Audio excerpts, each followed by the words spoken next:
Welcome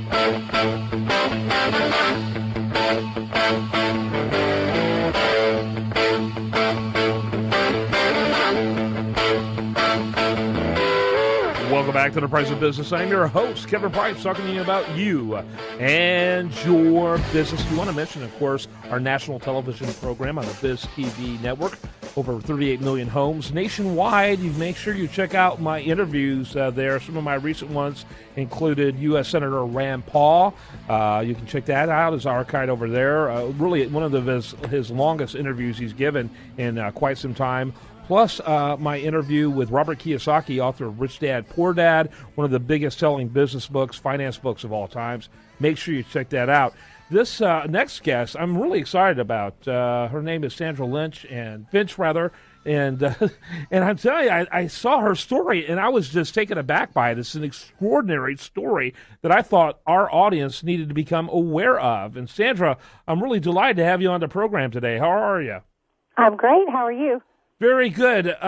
I want you to tell your story. You only gave us little bits and pieces in your emails, but together it's a very interesting narrative. Tell us about yourself. Well, I guess what you're referring to is that I passed the CPA exam before I went to college. That's correct. You're the only person I know that's backwards. I guess back in the day, you could challenge the CPA exam as long as you had enough, like junior college hours. 20 hours is what you needed, and I was not in a position to be able to finish my degree. I was working full time. I was a mom, and so I challenged the exam and I passed it. That's amazing. You're the only person I personally know who's done that, unless you're not telling me something. Everyone else I know has at least a degree in finance, typically a degree in accounting, and so I'm very impressed.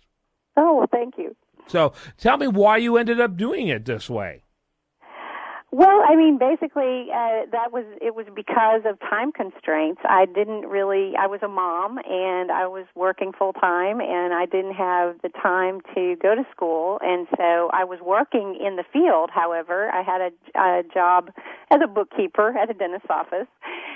So I just studied a lot, and I went and took the test. I had no way of knowing how incredibly hard the test was going to be, and then I passed it. And then somebody said, "Hey, why don't you try to write an article and see if you can get it published?"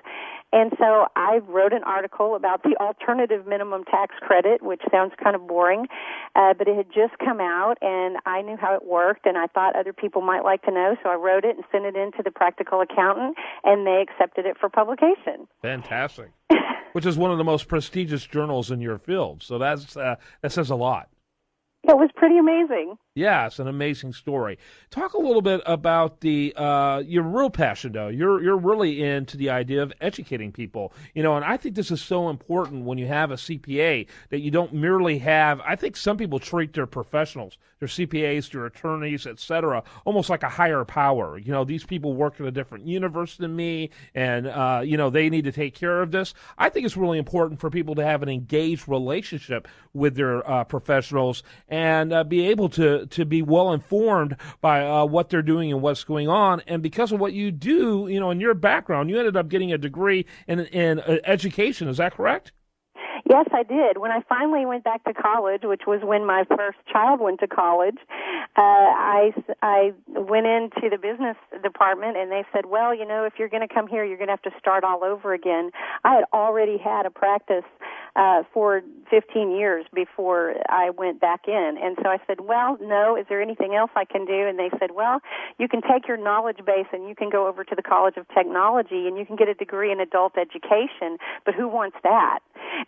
Yeah. And I said, oh, my God, I want that, because I had been, another funny twist, I had gotten hired by a national tax education firm, and I had been going city to city to city teaching CPAs about taxes all over the place, even though I officially wasn't one yet.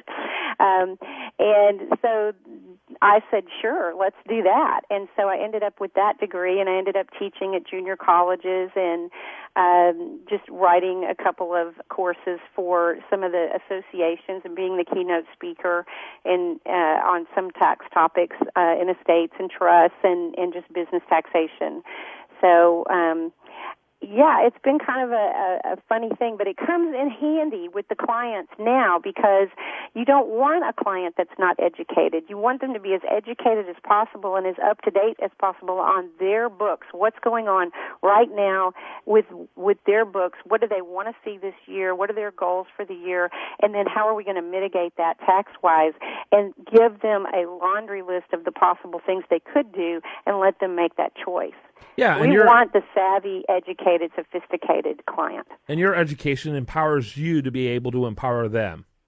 Absolutely. Yeah, I love that. I think that's fantastic. And, I saw a video that you produce on YouTube, and it's very simple and straightforward. And you have this ability to take complex and intimidating things that people really don't want to think about but probably should, and make them manageable and understandable. I think that's an incredibly important gift that is not only a gift for you, but you've bolstered it with your education. I think it's extremely, extremely savvy what you've done. Oh, I really enjoy it, and I really love the back and forth with entrepreneurs. We're kind of an interesting breed, that every entrepreneur kind of wants to sell their business or think of an exit strategy every 2 or 3 years because they want out, and then they want back in a big way, and I'm such an entrepreneur, I can totally understand how they feel and what they deal with trying to do everything from staffing to cash flow to trying to find the next client and business customer. And I just feel like, yes, we are a team. We work arm in arm. I'm not way above them. I know what I know, and I love to be able to explain it to them in a way that's unique to their situation. What's going on with you? And let me tell you the piece of the tax world that applies to your business and what you could do to leverage some of those tax dollars and use them for working capital in your own business.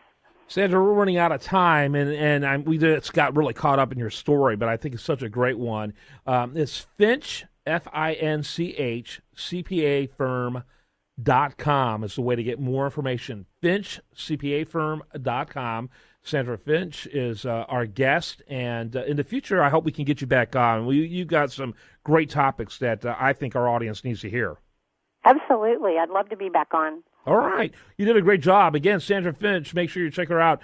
FinchCPAfirm.com. Do want to remind the listener that the best content here, including this interview, will be found over there at the national news website, usdailyreview.com. That site gets over 1 million hits every month. Make sure you check it out. And we're going to have more for you right after this on The Price of Business.